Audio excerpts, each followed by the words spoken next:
Former State Senator Ed Durr is also known as Ed the Trucker. A lot of people got to know Ed the Trucker back in 2021 when he ran for state senate against the very powerful incumbent state Senate President Steve Sweeney, and in an upset victory beat State Senator Steve Sweeney. Now he's running for governor on the Republican side.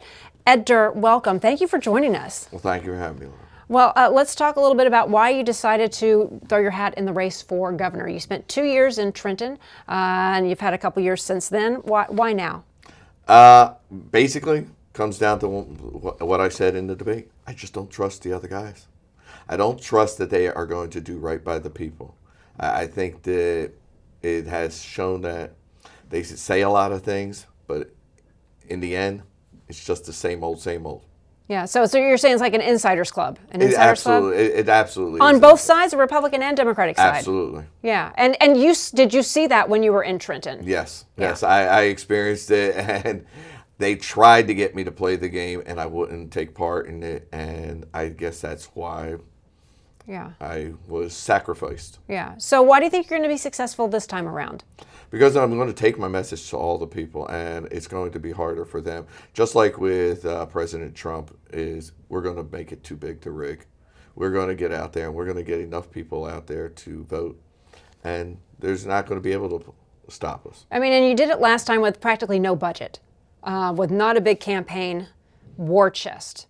How are you looking this time with your grassroots effort? And again, it'd be great. I'm not going to lie and say, oh, I don't care about. No, I'd love to have $1 million in my bank. Absolutely. But do I worry about that?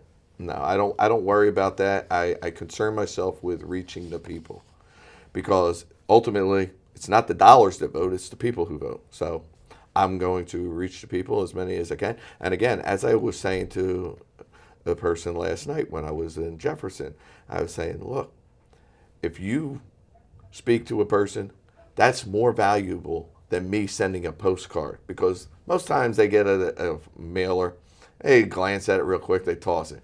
But they're engaged with a person as a one-on-one. So I'm using the people as my means of spreading my word. Literally just trucking along. Absolutely. To play on words a bit. But, I mean, if people want to send me money, I'm not going to refuse it. You're not going to stop it.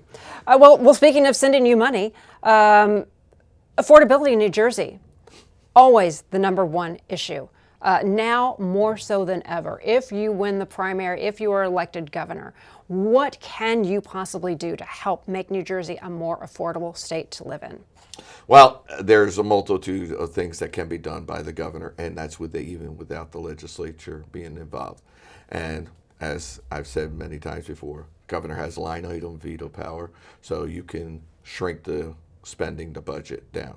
That's what makes New Jersey's governor one of the most powerful governors, Absolutely. if not the most powerful, is you can go through the budget, which must be constitutionally balanced, and then you can line item the vetoes. Absolutely. So that makes you very powerful. You have the executive orders that you can do. And again, I would end sanctuary state, which is become a burden on the state, because with the sanctuary state, they've enacted so many policies that have given benefits to illegal aliens. Those benefits are becoming a drain on the system, and it takes away from the legal citizens who are living here. So it's kind of a win-win situation. You get rid of sanctuary state, you take away the benefits, you take away the incentive for the individuals to be here illegally, and you work with ICE and the federal government, because as governor, you don't have the authority or the power or the responsibility of mandating immigration, but working with ICE, who oversees that as for the federal government, you should cooperate. Our government, Governor Murphy decides he doesn't want to cooperate with ICE, so I find that shameful. Right. So if you are elected, first 100 days, what does that agenda look like? What is at the top of it? Is it addressing immigration, working with the Trump administration? Is it education? I mean, we've got a lot of issues, from transit issues to education, immigration, and the list goes on. Well, I'm going to put it this way. It's not going to stop at 100 days, but yeah, the first 100 days are going to be a very busy 100 days, because we, as you just outlined just just a few of the agenda problems. We have an education problem. Governor Murphy wants to go and say we have the greatest. No, the proof is not. You can see that when you have children who can't read and write, and yet we're spending billions after billions, and there's no evidence that they're getting a quality education. The school funding formula is ridiculous. It has to end. And if that means suing the Abbott decision, so be it, because S2 is no good. And so the viewers know Abbott-Burke decision was a Supreme Court case that said the urban 76, district, wasn't it? Yeah, the urban districts and the suburban, Abbott-Burke, urban, suburban, if you level the playing field and give more money to the urban schools, it should yield better educational reform or educational results, higher test scores, better education, and it's not shown that to be the case. It has not shown that. So why are we continuing down the same path? Yet New Jersey has some of the best public education in the country, yet when you look at, the results don't add up. Up to 10th grade, in certain areas, literacy rate is below 30% in some of the urban areas. It's shocking. New Jersey actually has a lot of great qualities. They're not being used properly. What are the great qualities? Well, first off, we're in the greatest position as a state for economic success. We have three of the most famous cities to our north, south, and west of us: Philadelphia, D.C., and New York City. Why aren't we the hub of everything? But we continue to raise our taxes. We make our state unaffordable. We continue to increase rules and regulations that make it very hard to open up a business, to maintain a business. You have so many things on top of one after another that just make this state not desirable for people to be here. Yeah, the cost of doing business is very expensive, and a lot of times businesses will go over to Pennsylvania. Why not? I mean, why would you open up a business here paying an 11.5% corporate rate when you can go right across the bridge to Pennsylvania at 5.5%? And let's talk a little bit about New Jersey Transit and the roads. I mean, the transit system, Democrats, Republicans across the board, people agree, this is a disaster. And then keep throwing money at it. And you have, situations, on I-80 where there's a sinkhole and there's more indentations, more possible problems with the roads. Massive infrastructure problem. The Transportation Trust Fund isn't funded. Well, so they've been stealing from the Transportation Trust Fund. So what can you do, or what do you see? Okay. Stop the redirecting.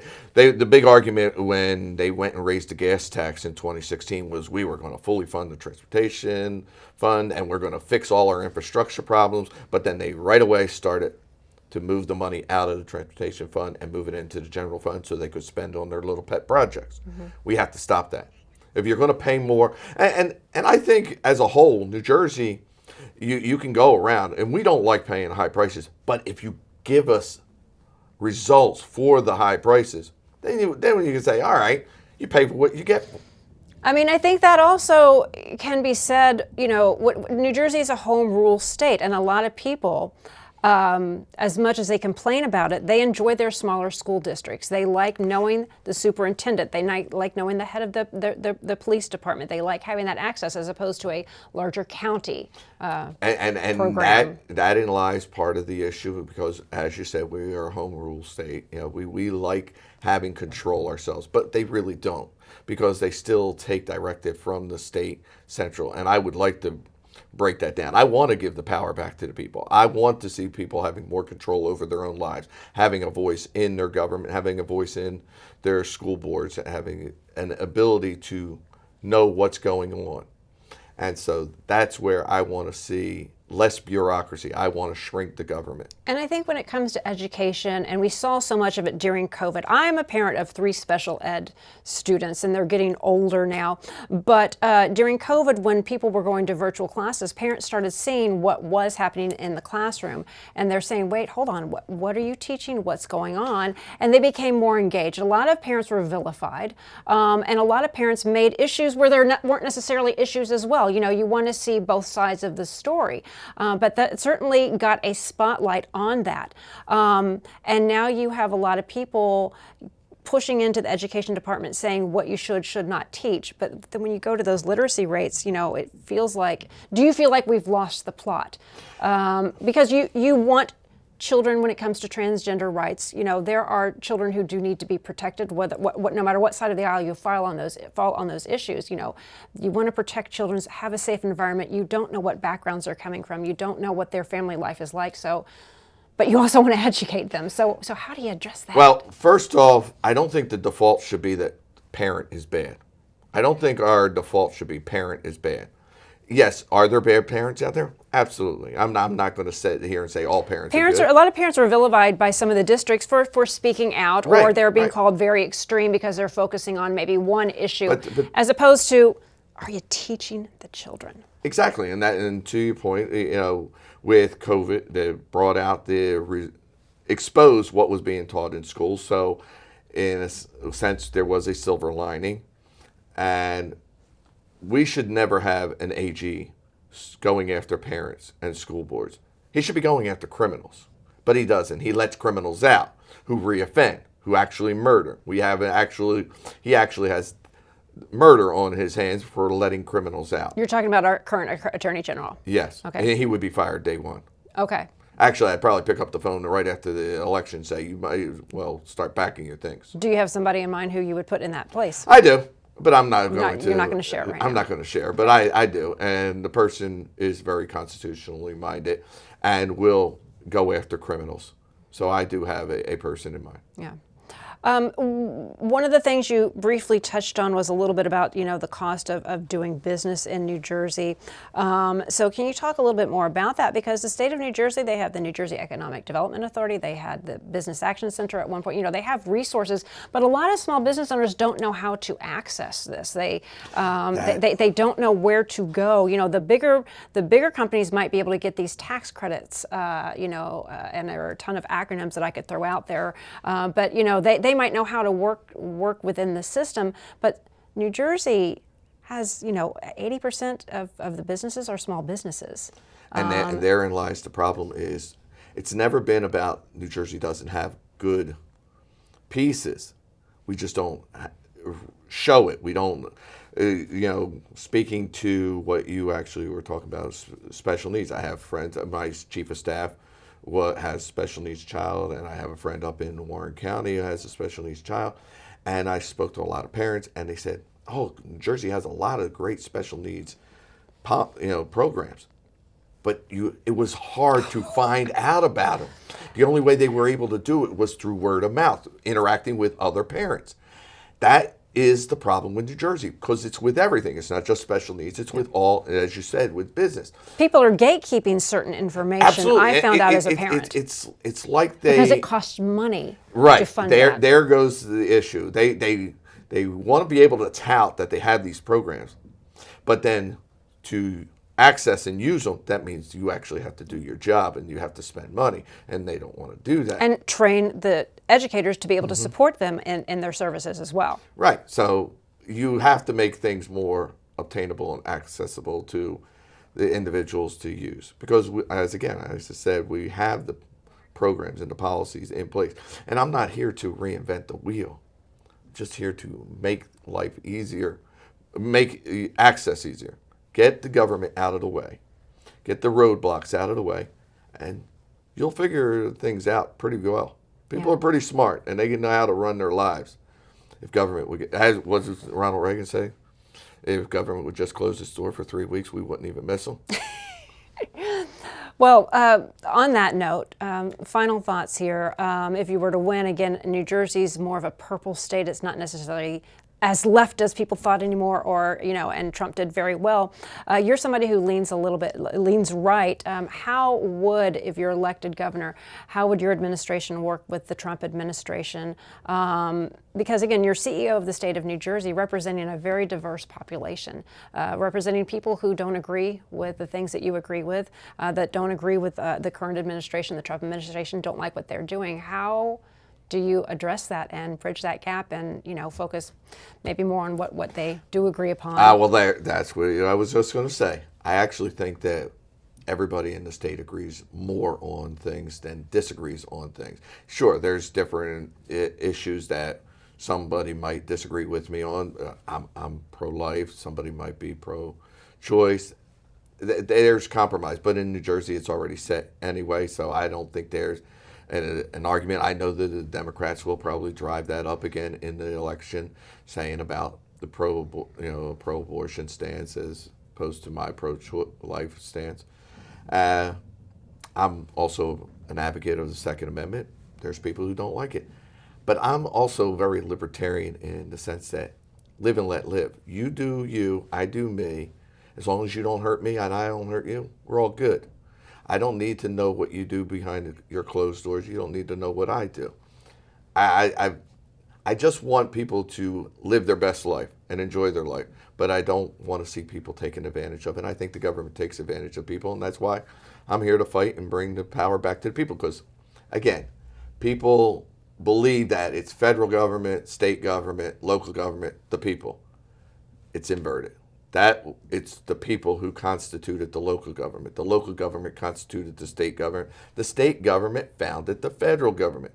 The federal government should have the least amount of power over us, and it seems they have the most. But I would absolutely work with President Trump, but I would remind him that state of New Jersey actually created the federal government.